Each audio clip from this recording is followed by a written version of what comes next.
దేశంలో ఆయన రక్షణ ఆయనకు భయపడు వారికి సమీపముగా వచ్చుచున్నది.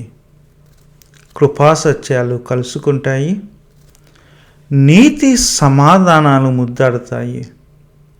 భూమిలో నుండి సత్యం మొలుస్తోంది, ఆకాశములో నుండి నీతి కురుస్తుంది. కీర్తనలు 85. ఏందండి మీరు న్యూస్ చూస్తాం లేదా? భూమిలోండి వచ్చేది సత్యం కాదు, శుద్ధ అబద్ధాలు. ఆకాశం నుండి కురిసేయి నీతి కాదు, మిసైల్స్. ఈ వాక్యం ఏంటండి, ఈ వారం ఏంటండి అని మీరు అడగొచ్చు. కారణం ఉంది.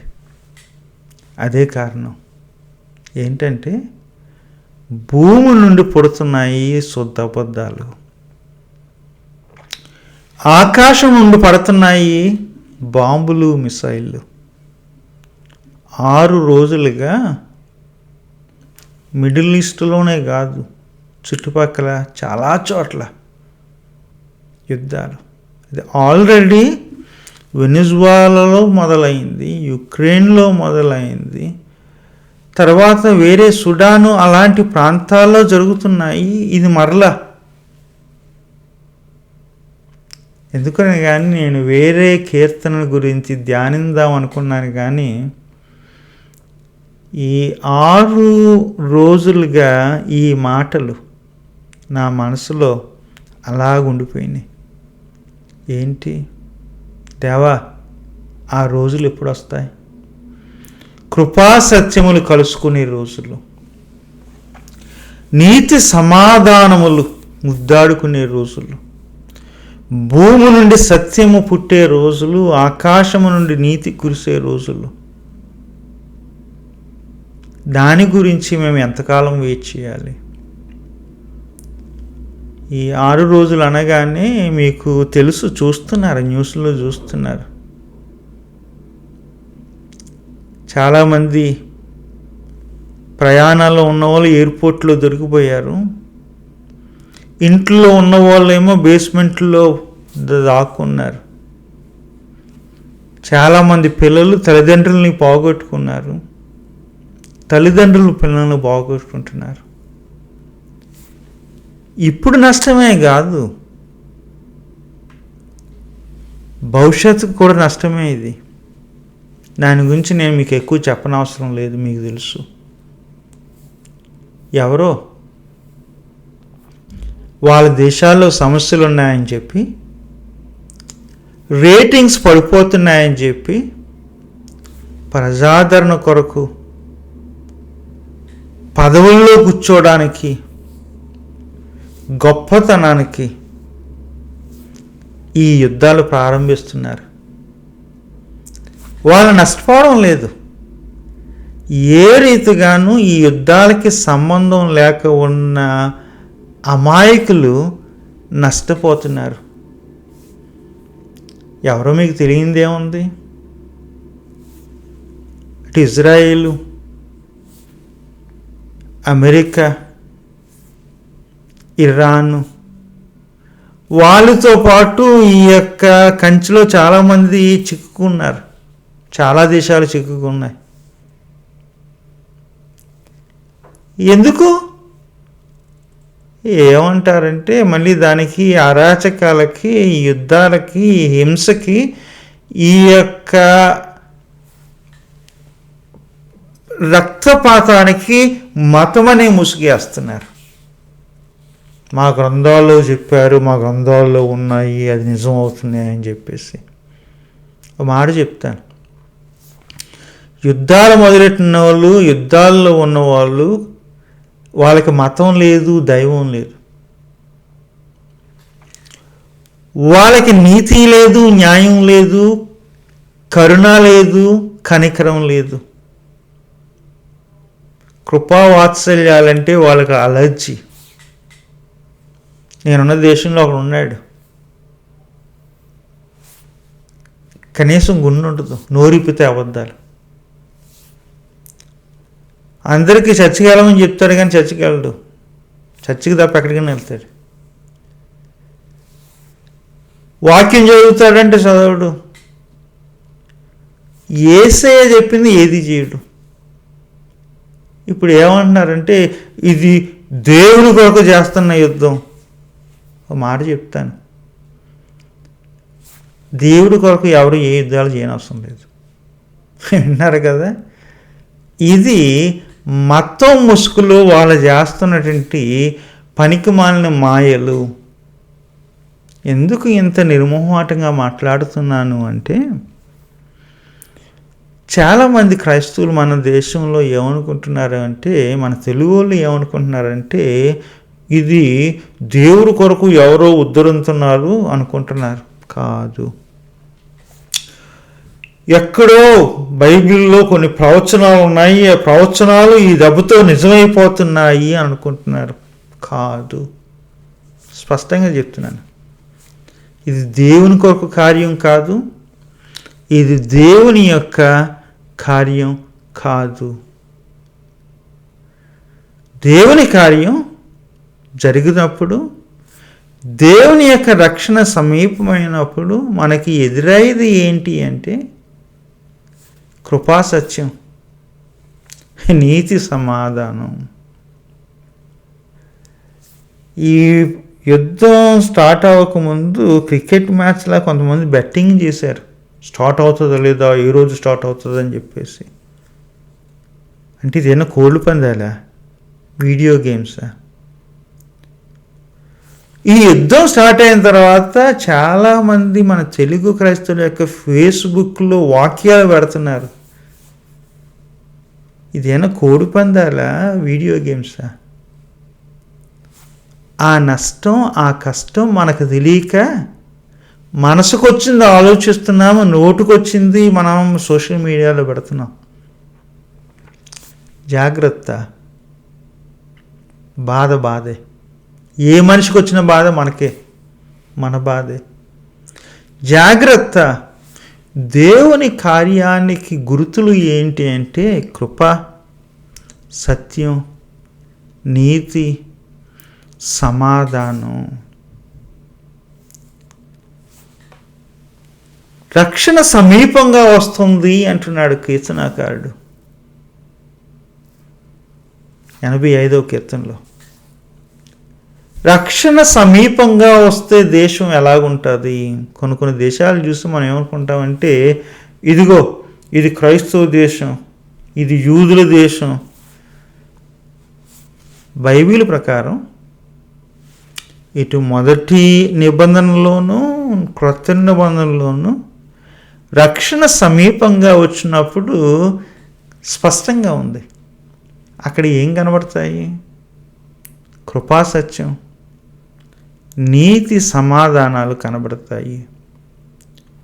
ఆ దేశంలో న్యూస్ చూసినా, పేపర్ చదివినా, వీధిలోకి వెళ్ళినా, ఇంటికి వచ్చినా, దేశం యొక్క ప్రోగ్రామ్స్ కానీ పాలసీస్ కానీ చూచినప్పుడు, గమనించినప్పుడు మనకి కనబడాల్సింది ఏంటి అంటే కృప, సత్యం కలవాలి,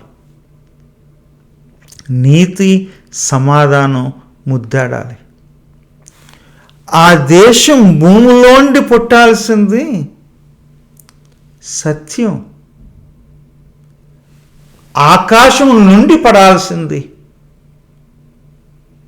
నీతి. ఇదేనండి రక్షణ సమీపమైనప్పుడు జరిగేది. మేము 80% ఈ మతం, అది కాదు. అది రక్షణకు ఆనవాలు కాదు, అంకీలు కాదు, జనాభా లెక్కలు కాదు. మాటికి చర్చికి వెళ్ళి స్పీచ్లు ఇవ్వడం, టెంపుల్కి వెళ్ళి కబుర్లు చెప్పడం, అవి కాదు. మన దైనందిన జీవితంలో, దేశ జీవితంలో, మన చట్టసభల్లో, మన పాలసీల్లో కృపా సమాధాన, కృపా సత్యాలు కలవాలి, నీతి సమాధానాలు ముద్దాడాలి. ఆ దేవుని రక్షణ మన సంఘాల్లోకి వచ్చినప్పుడు మనకి ఏం కనబడాలి? తప్పులేదు, హల్లెలూయా ఆమేన్ కనబడుతుంది, తప్పు లేదు. ప్రైజ్ ద లార్డ్ వినబడుతుంది, తప్పు లేదు. తెల్ల బట్టలు కనబడుతున్నాయి. మరి ఇంకేం కనబడాలండి? ఇంకేం కనబడాలంటే మన సంఘాల్లో కృపా సత్యములు కలవాలి, నీతి సమాధానాలు ముద్దాడాలి, క్రింద నుండేమో సత్యం పుట్టాలి, పైనుండేమో నీతి జాలువారాలి. ఆ రక్షణ విశ్వాసులకు సమీపమైనప్పుడు ఏం కనబడుతుందండి? దేశాలకి, సంఘాలకి అని చెప్పాను కదా, విశ్వాసులకి అదే, విశ్వాసుల్లో కృపా సత్యం కలుస్తుంది. లబ్ధప్ అని విశ్వాసుల్లో నీతి సమాధానం ముద్దడాలి.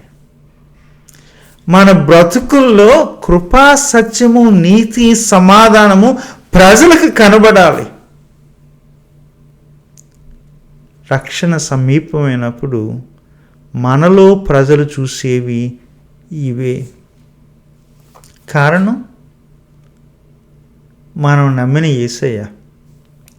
యేసయ్య గురించి యోహాను సువార్తలో 1వ అధ్యాయంలో 14వ వచనంలో తన యొక్క శరీరధారి ఆయన అని చెప్పి, ఆయన శరీరధారి అయి కృపా సత్య సంపూర్ణుడిగా మన మధ్యన నివసించేను అని రాయబడి ఉంది.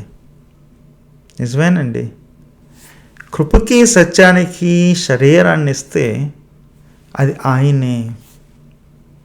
ఆ వాక్యం శరీరంగా మన మధ్యకి వచ్చింది, నిండుగా, తన నిండుగా సంపూర్ణంగా ఆయనలో కృప సత్యం ఉంది. అందుకనే ఆయనను నమ్మిన మన జీవితాల్లో ఆ కృపా సత్యాలు సంపూర్ణంగా ఉండాలి. రక్షణ సమీపమైనప్పుడు అదేనండి. దైవం ఎలా ఉంటాడు? దేవుని రక్షణ సమీపంగా వచ్చినప్పుడు ఎలాగుంటుంది అంటే అదే సమాధానం. ఏంటంటే కృపా సత్యాలు కలుస్తాయి, నీతి సమాధానాలు ముద్దాడతాయి, భూమిలో నుండి సత్యం పుడుతుంది, ఆకాశంలో నుండి నీతి కురుస్తుంది. ఇవే అనువాదం. కీర్తనాకారుడు ఇంత అనర్గళంగా పొయిటిక్గా రాస్తున్నాడు. ఏం జరుగుతుంది అని అడగొచ్చు, మీకు చెప్తాను. అప్పుడే చెరలో నుండి వచ్చారు అని రాయబడి ఉంది. మంచిదే కదండి, చెరలో నుండి వచ్చేసారు కదా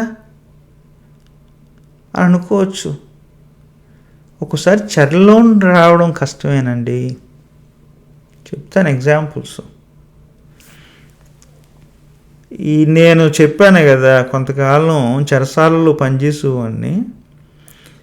కొంతమంది ఏమో సంవత్సరం, కొంతమంది 3 సంవత్సరాలు, కొంతమంది 20 సంవత్సరాలు చెరలో నుండి బయటకు వచ్చిన తర్వాత లోకం కొత్తగా ఉంటుంది, లోకం మారిపోయి ఉంటుంది.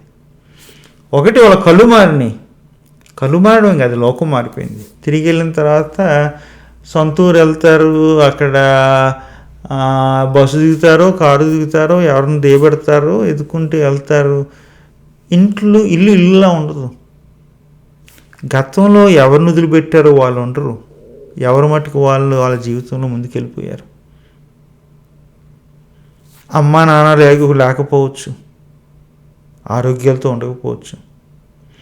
అప్పుడు చిన్నోడు కొడుకుంటూ వాడు పెళ్లి చేసుకుని వెళ్ళిపోయాడు అనుకుందాం. భార్యో భర్తో వాళ్ళ జీవితం వాళ్ళు జీవిస్తున్నారు. కారు ఉండదు, తినడానికి తిండి ఉండదు, మళ్ళీ డాక్టర్ని ఎదుక్కోవాలి, ఉద్యోగాలు ఎవరు ఇవ్వరు, ఇల్లు ఎవరు అద్దెకి ఇవ్వరు. ప్రతిదీ నూతన ఆరంభం, కష్టమే. చెర నుండి బయటకు వచ్చే విడుదల వచ్చింది, కానీ జీవితం కష్టమే. ఇంకో ఎగ్జాంపుల్ చెప్తాను. ఎక్కడ ఈ దేశంలో బానిసలుగా ఉన్నప్పుడు ఎమాన్సిపేషన్, విమోచన, విడుదల ఎప్పుడు జరిగిందంటే 1860లు 1860s జరిగింది. పౌర యుద్ధం తర్వాత. యుద్ధం అయిపోయిన తర్వాత అబ్రహాం లింకన్ గారు సంతకం పెట్టి, ఇదిగో మీరు అందరూ ఇక విడుదల పొందారు, ఫ్రీ, స్వేచ్ఛా జీవితం అని చెప్పేసి అన్నారు. భయం మొదలైంది. ఎందుకు? అప్పుడు వరకు ఎవరో భూస్వామి దగ్గర ఉండి అక్కడ ఆ పని ఈ పని చేసుకుని బతకడానికి అలవాటు పడ్డారు కదా. ఇప్పుడు ఏం చేయాలి? భూములు లేవు, పని లేదు, కష్టమే. మళ్ళా బాస్ దగ్గరికి వెళ్ళి మేము పని చేస్తామని చెప్పడానికి లేదు. ఎందుకంటే మొన్నే కదా పోరాడారు, విడుదల వచ్చింది కదా, స్వేచ్ఛ వచ్చింది కదా, మీ పనికి మీరు పొండి అని చెప్పేసి మరలా బానిసత్వం నీడలోకి వెళ్ళడం ఇష్టం లేదు. విడుదల అనేది, స్వేచ్ఛ అనేది అంత తేలిక కాదు. దేవుని యొక్క ప్రజలు బబులోను బానిసత్వం నుండి తిరిగి వచ్చారు, కానీ తిరిగి వచ్చిన తర్వాత వాళ్ళ సొంత దేశం సొంతగా కనబడలేదు, వదిలినప్పుడులా లేదు. ఎందుకంటే వాళ్ళోళ్ళే కొంతమంది అక్కడ ఉన్నారు, భూములు పండించుకుంటున్నారు, బయట కూడా వచ్చారు, అక్కడ సెటిల్ అయిపోయారు. తిరిగి వెళ్ళిన తర్వాత ఎవరి తాలూకా అని కొత్తగా చూస్తున్నారు, వీళ్ళకంటే చూడలేదు. ఇలాంటి సమయంలో ఉన్న వాళ్ళకి తిరిగి వచ్చిన వాళ్ళకి మధ్యన కొన్ని కలహాలు వచ్చినాయి. దేని గురించి? భూమి గురించి, పని గురించి, తిండి గురించి. మీరు అక్కడ ఉంటేనే బాగుంది అన్నట్టు ఇక్కడ ఉన్నవాళ్ళు మాట్లాడుతున్నారు. ఎవరి తాలూకా అని వింతగా చూస్తున్నారు. ఇబ్బంది. ఇంకో కారణం కూడా అవ్వచ్చండి. ఇలా తిరిగి వచ్చిన తర్వాత ఏమంటారంటే కామెంటేటర్స్, అక్కడ కరువు వచ్చింది, వర్షం తగ్గింది. ఇలా వచ్చినందుకు కాదు, సహజంగా జరిగింది ప్రకృతి పరంగా. సో వచ్చాము, భూమి లేదు, భూమి ఉన్నా పండించుకోవడానికి వర్షం లేదు, ఏం చేయాలి? ఇలాంటి పరిస్థితుల్లో కీర్తనకారుడు ఈ పాట రాస్తున్నాడు, ఈ పాట పాడుతున్నాడు, ఈ ప్రార్థన చేస్తున్నాడు. ఏమని? దైవానికి జ్ఞాపకం చేస్తున్నాడు. దేవా, నీ కృపను బట్టే మేము తిరిగి వచ్చాము అని చెప్పి దేవుడికి జ్ఞాపకం చేయాలా? అవసరం లేదు. ప్రార్థన ద్వారా తను ప్రకటిస్తున్నాడు దేవుని యొక్క వాత్సల్యాన్ని, కరుణ గురించి. అంటాడు, కటాక్షాన్ని చూపించావు, థ్యాంక్ యూ. తిరిగి రప్పించావు, థ్యాంక్ యూ. మా పాపాలు కప్పివేశావు, గమనించండి అక్కడ, మా పాపాలు కప్పివేశావు, థ్యాంక్ యూ. మా మీద ఉన్న ఉగ్రత అంతా తీసివేశావు, థ్యాంక్ యూ. నీ యొక్క కోపాగ్నిని చల్లార్చుకున్నావు, థ్యాంక్ యూ. మా అనడానికి కారణం ఏంటి? ఇది ఒక వ్యక్తి చేసిన పాపం కాదు, దేశమంతా చేసిన పాపము. ఒకసారి మనము ఒక్క వ్యక్తి చేసిన పాపాలే లెక్కెడతాం, కానీ దేశమంతా చేసే పాపాలు లెక్కెట్టాం. సంఘాలు పాపం చేస్తాయి, గుంపులు పాపం చేస్తాయి, సమాజాలు పాపం చేస్తాయి, దేశాలు పాపం చేస్తాయి.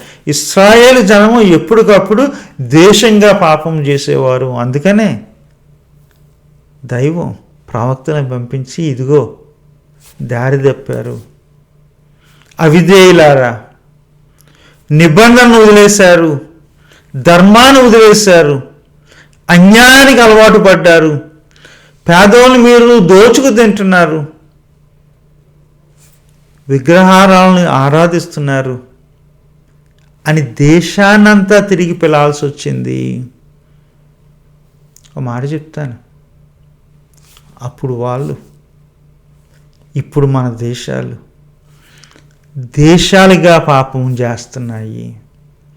సో మనము పాప క్షమాపణ అడిగినప్పుడు మనం చేసిన పాపాలే కాదు, వ్యక్తిగతంగా మన దేశాలు చేస్తున్న పాపాలను క్షమించిన ఆయన అని చెప్పి దైవాన్ని అడగాలి. ఎందుకు ఈ మాట అంటున్నానంటే, ఈ సందర్భంలో మనము దేశంగా చేస్తున్న పొరపాట్లు చాలా ఉన్నాయి. మన దేశ పెద్దలు చేస్తున్న పాపాన్ని మనము ప్రశ్నిస్తా, లేదంటే ఆ పాపంలో మనము భాగమవుతున్నాం. కొన్నేమో తెలియక, కొన్నేమో తెలిసి నోరిపి అనవసరంగా అందరి చేత చీయించుకోవడం ఎందుకని చెప్పి అందరూ చేస్తున్నారు, మనం కూడా అదే పాపాలు చేస్తున్నాం. మా మీద ఉగ్రత, మా మీద కోపాగ్ని, మా దోషములు క్షమించావు అని దైవానికి కృతజ్ఞతాస్తుతులు చెల్లించాడు మొదటి 3 వచనాల్లో. తరువాత 4వ వచనం నుండి 7వ వచనం వరకు 4, 5, 6, 7 4 వచనాల్లో అంటాడు, మళ్ళా మా వైపు తిరగవా అంటాడు. ఇప్పుడే కదా చెప్పావు, తిరిగి తీసుకొచ్చావు, కటాక్షాన్ని చూపించావు, కోపాన్ని కనీసం 3-4 సార్లు కోపము అని చెప్పి తర్వాత వస్తుంది. అలాంటి కోపాన్ని మళ్ళా ఎందుకు తెచ్చుకున్నావు దేవా? కారణం ఏంటంటే, తిరిగి వచ్చిన వాళ్ళు మరలా పాపంలో పడుతున్నారు, దేశంగా పాపం చేస్తున్నారు. మొదట దేశంగా పాపం చేశారు కాబట్టే చెరలోకి వెళ్ళారు. దేశంగా మరలా ప్రార్థించి పశ్చాత్తాపం చెందారు కాబట్టి దేవుడు ఈ ప్రజల మీద కనికరాన్ని చూపించి తీసుకొచ్చారు. ఇప్పుడు మరలా పాపం దేశంగా చేస్తున్నారు. దేవునికి కోపం వచ్చింది. ప్రార్థిస్తున్నాడు కీర్తనాకారుడు. ఏమంటాడంటే, ఇదిగో నీ కోపాన్ని చాలించువా. అక్కడ నాకు నచ్చిన పదం ఏంటంటే, మా వైపు తిరుగు అని ఒక పదం ఉంది. రెండోది ఏంటంటే, కింద మూల భాషలో ఏముంటుందంటే, నీ వైపు మమ్మల్ని తిప్పు. మన సమస్య అంతా ఏంటంటే, మన కళ్ళు ఎక్కడికో తిరిగిపోయినాయి, దేవుని వైపు తిరిగి లేవు.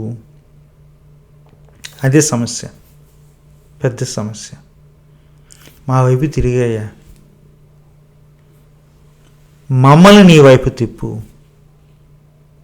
నీ మార్గంలో పెట్టు, కోపాన్ని చాలించు. ఇంకెంతకాలం కోపగిస్తావు? తరతరాలు నీ కోపం అలాగే ఉండిపోద్దా? మరల మమ్మల్ని బ్రతికింపవా? ఈ దేశాలు పాపము చేస్తున్న ఈ సమయంలో మరి మనం ఏం చేస్తున్నామని మీరు అంటున్నారు కదా, మౌనం కూడా పాపమే. రష్యా యుక్రెయిన్ యుద్ధం జరిగినప్పుడు మౌనమే. ఎవరిని ఖండించినా అది సమాధానానికి, శాంతికి భగ్నం అవుతుంది, మేము చర్చలను మేము జరిగిస్తామని చెప్పేసి మౌనం అయిపోయారు. ఇప్పుడు మళ్ళా మౌనమే. శాంతి, సమాధానం అంటారు తప్పించి తప్పు జరిగినప్పుడు ఇది తప్పు అని ఖండించడం లేదు. ఖండించమని మనకి పెద్దోళ్ళకి చెప్పే ధైర్యం కూడా లేదు. విదేశ సంబంధాల్లోనే కాదండి, దేశంలో కూడా కొంతమందికి ఏమో దోచి మళ్ళీ పెడుతున్నారు. ఆల్రెడీ ఉన్న వాళ్ళకి, ఏమీ లేని వాళ్ళ దగ్గర దోచుకుంటూనే ఉన్నాం. మన ఆర్థిక విధానాలు దానిని ప్రశ్నించే ధైర్యం మనకు లేదు. 5 సంవత్సరాలకు ఒకసారి ఎలక్షన్ వస్తుంది, ఎవరికి ఓటేస్తాం చెప్పండి? సేమ్, ఎవరైతే మనల్ని దోచుకుంటారో, ఎవరైతే మనల్ని బాధ పెడతారో వాళ్ళనే మనం మరలా ఓటేస్తాం. ఇంకెవరికి వేసినా గెలవరులే అని వాళ్ళకి వేస్తాం. అమ్మా నాన్న వాళ్ళకి వేసి ఆ పార్టీకి వేశారు కాబట్టి మేము వేస్తామని వాళ్ళకి వేస్తాం. దేశంగా మనం పాపంలో పడ్డాము. దైవం తన ఉగ్రత దగ్గరికి వచ్చింది. ప్రార్థిద్దాం. దేవా, కోపాన్ని చాలించు. దేవా, ఇంకెంతకాలం మా మీద ఆ కోపాన్ని చూపిస్తావు? తరతరాలు ఆ కోపం అలాగే సాగుతుందా? మరల మమ్మల్ని బ్రతికించువా, మరల మా దేశాన్ని బ్రతికించువా, దయ చూపించు, రక్షణ కలిగించు అని ప్రార్థన చేయాలి. ప్రార్థన చేసిన తర్వాత కీర్తనకారుడు, ఇది వాళ్ళ ఆరాధనలో తర్వాత పాడుకునేవారు. ఇక్కడ కీర్తనకారుడు వాళ్ళ వైపు చూసి అంటాడు, ఇదిగో నాకు మాట వినబడుతుంది, ఒక శుభవచనం వినబడుతుంది, దేవుని నుండి శుభవచనం వినబడుతుంది. ఏంటి? ఆయన రక్షణ సమీపంగానే ఉంది. దేవుని యొక్క రక్షణ దేవునికి భయపడి వారి వైపు వస్తుంది, అది సమీపంగానే ఉంది. అనవాళ్ళు ఏంటంటే